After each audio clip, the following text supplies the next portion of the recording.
Hey everybody! Yep, Riley. Today I want to go over some of the anti-trans slurs that are used every day to dehumanize, degrade, and hurt trans people. The reason I'm making this list is because I've genuinely heard some well-intentioned cis people refer to trans people using a slur because they didn't know it was a slur.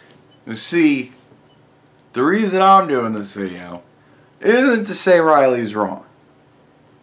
I'm kind of going to be on Riley's side on this one. It's just funny. So I hope that by shining a light on these words and letting you know just how awful and hurtful they can be, that you can choose to remove them from your vocabulary if you want. Obviously, you're free to say whatever you want. I can't force you not to say these words. No matter how hard she wishes she could. I think there's a strong argument to be made that hate speech isn't free speech. Bam! There you go. Just that quick. Guilt trip. But at the end of the day, it's ultimately up to you if you want to use these words or not. Except you're an asshole. Please don't pretend I'm forcing you not to use them. I'm just giving you the information, informing you how these words have been used to harm trans people, and hoping that you will make the compassionate decision to avoid using them. I'm not trying to force you.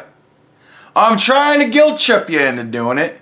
You know, trans people are dying because people use these words. These words are derogatory and hurtful and used to justify violence against trans people. Many trans people have been driven to suicide in part because of these words. And obviously, if you're trans, this video can be very hard to watch. So you're free to click away if you're not comfortable hearing all of these slurs. I'll link to some resources in the description that can help you. And please remember that you are worthy of love and respect regardless of your gender. That's very true. You are worthy of love and respect pretty much no matter what, in my opinion, as far as I'm concerned. Everybody, I believe, deserves some level of respect. It's just basic human level respect, if nothing else. You know what I mean? And everybody's deserving of love, I think. Well, maybe deserving is a strong word. But worthy, yeah. Worthy, sure. Also, just so you know, every time I say one of these slurs in this video, I'm going to put like a watermark over the screen somewhere just so that people don't take these clips out of context and be like, oh look, it's Riley saying a slur. Just so you know, found two you missed. He, she, mangina. But to be completely honest with you, Riley, it isn't going to really matter, the watermark. I think people are still going to take this faggot and fucking run with it. So, with all of that being said, let's get into the list. The first one, and the most major one, is tranny. This word is often referred to as the T-slur. T-slur? I've never heard that before. I kind of like that. Instead of the T-word, N-word, T-slur. I like that. I like that. It's convenient. Holy shit, Riley made life a little bit more convenient. And it's unfortunately really common despite the fact that it's super derogatory. While quite a few trans people have reclaimed it, which is something we'll get into later in this video, and that is hysterical. I can't wait. It's still widely considered a pejorative, and it's best to avoid using it. See, I agree with her here. It's insulting to call somebody a tranny. And, you know, it's insulting. So, you know. The next word is she-male, which is a word largely used in the porn industry. As such, a lot of sex workers and porn actresses refer to themselves as she-male. Yeah, I can attest to that. A lot of them call themselves she-males. Whole sections of she-male porn. And that's okay, but that doesn't mean it's okay to just call every trans person a she-male. The word has misgendering built into it because it's saying that trans women aren't real women, but instead male women. No. It's saying that they're she-men. It alienates them as something weird and different and gross. Weird and different I can understand. If it's not something you encounter a lot, certainly different. And it may seem weird to you. But gross? Why you gotta be gross? That's where I'm kinda like, why you gotta be gross? I can understand weird and different, but gross, man, it's just people. It tries to associate them more with being men when in fact they're actually women. But it's putting she first. Doesn't that give it a little bit more weight? You know, top billing? GLAAD has classified both tranny and she-male as defamatory words in its media reference guide. What words hasn't it fucking described? Next is ladyboy, which is largely used in reference to trans women from Thailand, and usually they're boys. sex workers. Again, for trans women to reclaim that word is fine, but it's generally considered derogatory to refer to trans women that way for the same reasons that she-male is derogatory. It others trans women and misgenders them, because they're not boys, they're just ladies. Some of them are boys. Next is trap, which is usually used to refer to trans women who trick cis men into believing they're cis women. I could see why she would have a problem with that. That kind of... I mean, to be fair, to call somebody a trap implies intent. But if you look like a duck, and you talk like a duck, and you walk like a duck, and you don't tell people that you're not a duck, everybody's gonna think you're a duck. So there is kind of intent implied in that. So, I don't know. I guess it would depend on the situation. But I mean, it's an insult, so, you know, it's an insult. The idea behind the word is that trans women are disgusting and no man would ever want to sleep with or date one. So if a man is attracted to a trans woman, obviously he only got there because she was a trap. I thought it was a joke. I thought it was kind of a slur that came out of it. It's a trap! I thought it was fucking that. I don't know where Riley's getting all the rest of that stuff, but I thought it was just, you know, it's a trap! The anti-trans ideas that are pervasive in our society make a lot of straight men hate the idea of being attracted to a trans woman. They feel like it emasculates them or makes them gay or something. Well, I mean, you got a dick in your mouth. I don't care how nice her titties are. It makes you a little gay. Bi at the very least. Obviously this is ridiculous. Trans women are women. It's totally okay to be attracted to a trans woman. But when men can't handle that simple fact, they often lash out at trans women. Trap seems to be the go-to insult here, but no trans woman is a trap. Being yourself and living your life and having someone find you attractive does not make you a trap. It's where you don't tell people that you got penis. That's where it kind of makes you a trap. You know. This word is especially insidious because it works to frame trans people as predators preying on poor cis men. But in reality, it's usually trans women who are beaten or killed by cis men. It's a common fear in the trans community that men will hurt you or kill you if they discover that you're trans. Or if you're dating a man who knows you're trans and he wants to keep it a secret, if that secret gets out, then he's often likely to hurt or kill you. Yeah, there's some pretty big red flags Riley's throwing out there, and I would advise any trans people that fall under being a part of this situation that she's describing that maybe you should not, because it just sounds like a bad idea to me.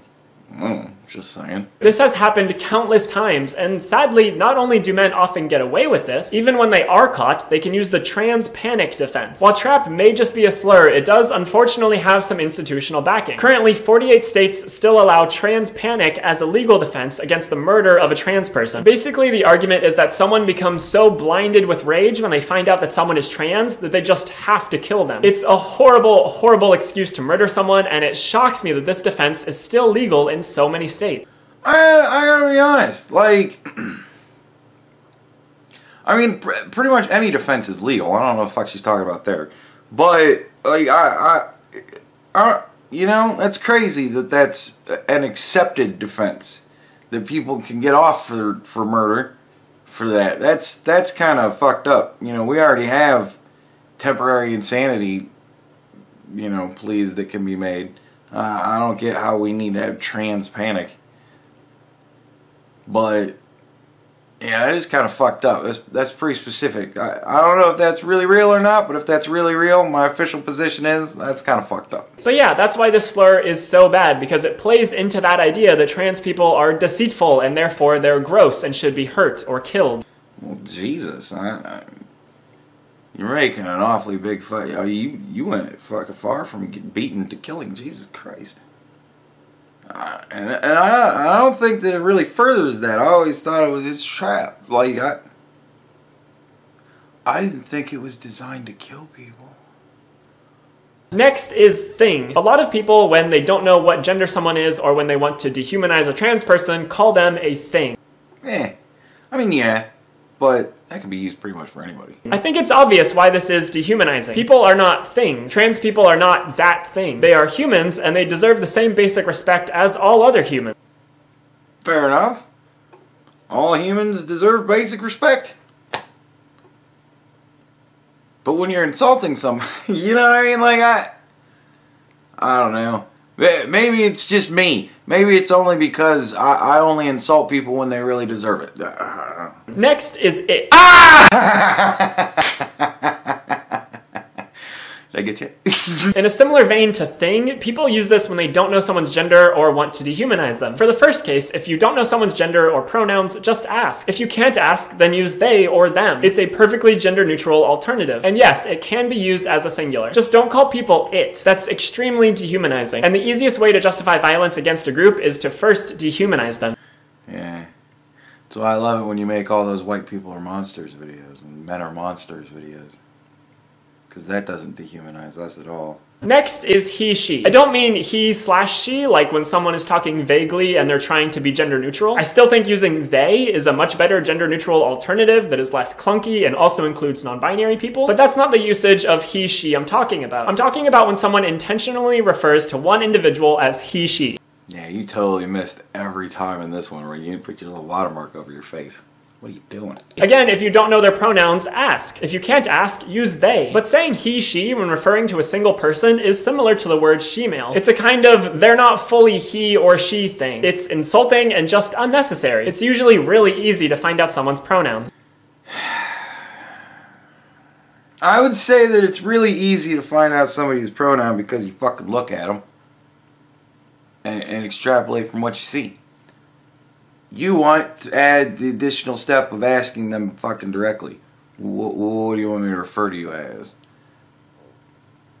I want you to refer to me as Andy. Other than that, I don't give a shit. Next is mangina, which is just a combination of man and vagina. It's butthole, Riley. It's butthole. And like many of the slurs on this list, it's used to dehumanize trans women by equating them with men. No, it's talking about butthole. Mangina's the butthole. Which they are not. Some trans women have penises, some trans women have vaginas thanks to surgery. But either way, you should never refer to a trans person as a mangina. Yeah, and you missed that one too, Riley. You did the watermark over mangina. Which is probably the best one for you to have not done the fucking watermark over, because goddamn, that's funny. Next is transvestite. This word has a long and complex history, but nowadays it's generally frowned upon in reference to trans people. It comes from the idea of a crossdresser, a man who dresses as a woman. But trans women are not men dressing as women. They're just women. Now, I gotta be honest. I used to refer to Riley as transvestite, because I just figured it was a man that dressed as a woman, that liked to have sex with women, so just a man dressing as a woman. And from the old definition, it fits. But it's a slur now. The language has changed. So, can't call Riley a transvestite. That's naughty. That's a bad word. So, that all happened when I was ignorant. I'm not sorry, because it applied back then. Pretty much as much as it applies now. But, you know, we're being nice to Riley. Because why not? So she's not a transvestite. She's not a man that likes to dress as a woman. She is a transgendered lesbian.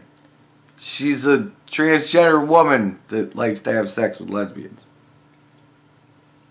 Get it right. So transvestite isn't accurate, but on top of that, it's simply fallen out of use lately and is widely considered a dated and pejorative word. Yeah, see? Dated.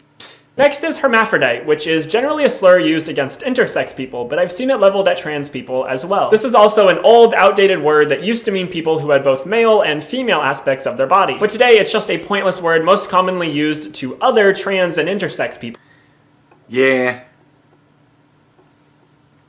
It's a bad word now. It used to be a medical term. Now it's a slur. See how that happens? When you got nothing else to call somebody, you call them what fucking whatever applies, and then it becomes a slur. Next is faggot, which is usually a slur used against gay men. However, it's often used against trans women as well, both as an anti-gay slur and as a stab at misgendering them. It manages to call a trans woman a man, and then further tries to insult them by using an anti-gay slur. It conflates trans women with gay men, which they are not. That's true. Riley, for instance, is not a gay man. Riley's a gay woman.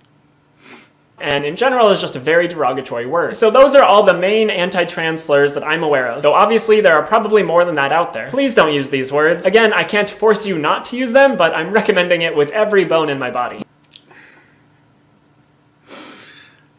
I can't force you to do it. God damn, I wish I could. But I can think of 2 exceptions in which I think it'd be okay for people to use these words. The first is if it's a trans person referring to themselves. When a trans person refers to themselves using an anti-trans slur, this is reclamation. They are reclaiming a word that has been used against them. That's okay. Yeah, it's just, it's funny, you know, you come up with, this all kind of started with the N-word, the N slur. Black people said we don't want white people to use the N slur. And white people said, well, you fucking use it all the time. And so it was like, oh fuck, well we want to keep using it, so what do we do? And then they came up with, we're reclaiming it, we're taking it back. There always is some way to twist reality to where I win every time. And it's just, it's the constant fucking theme of everything. It just kills me. Either all of it's okay, or none of it. Marginalized people should be allowed to reclaim words that have been used to harm them. However, what I don't think is okay is those same trans people using anti-trans slurs against other trans people who don't want to reclaim them. Just because you're trans, you can still be a fucking asshole. You don't get a free pass to use anti-trans slurs against other people. Use them for yourself all you want, but I think it's wrong to force those anti-trans words onto other trans people who don't want them. Yeah, I think that is almost directly a reference to Blair. Blair White calls her tranny all the time because Blair doesn't give a fuck. So, yeah. I think that's a shout out to Blair right there. The second exception is that I think it's okay to call someone else one of these slurs if, and only if, they have given you explicit permission that it is okay to use it for them. And even then, I think you should probably exercise some caution using it in any sort of public forum, because that word can still be extremely hurtful for other people, or those looking in might not know that you have permission to use it for that specific person. And this doesn't mean that if one trans person says you can call them the T slur, that you can then use that slur for other trans people. It just means that that one person is okay with you calling them that one word. That's it. One trans person can't speak for all trans people. And I'm not trying to speak for all trans people either. I choose not to reclaim these words. I personally don't want anything to do with them. Of course, you're the eternal victim. But other trans people have every right to reclaim these words for themselves if they want. It's completely an individual thing, and I can't tell you how other trans people are gonna feel about it. But I do think it's best to take these words out of your vocabulary. It's better safe than sorry, and they do hurt a lot of trans people. Yeah. Yeah, I mean, it's... Hey, guess what, folks? Never nice to insult anybody for any reason. You know, I think that's, you know, fair to say. But, you know, she's thrown out a whole lot of words for you. Maybe you didn't realize some of them were slurs. Maybe you still thought transvestite was appropriate to call a man dressed up like a woman. But it's not. That's a slur now. So, now we know. Now you know. The thing that I find wrong with these is because fucking... You know it's a slur. If you don't know it's a fucking slur, now you do. So, like, Riley's arming all the people who don't give a fuck and letting them know where it hurts.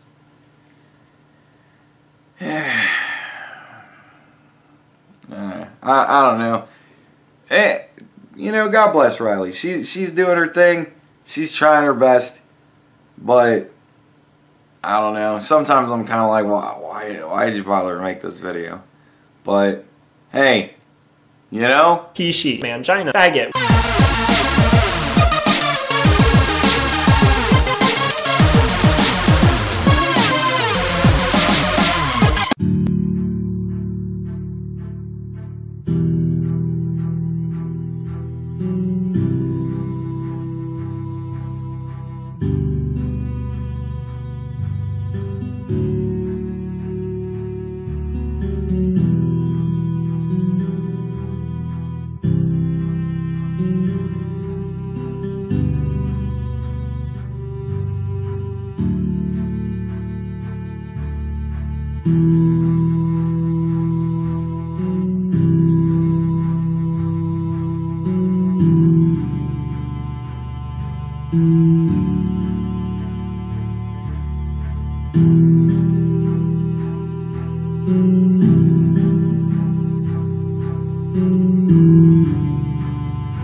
He, she, mangina, faggot,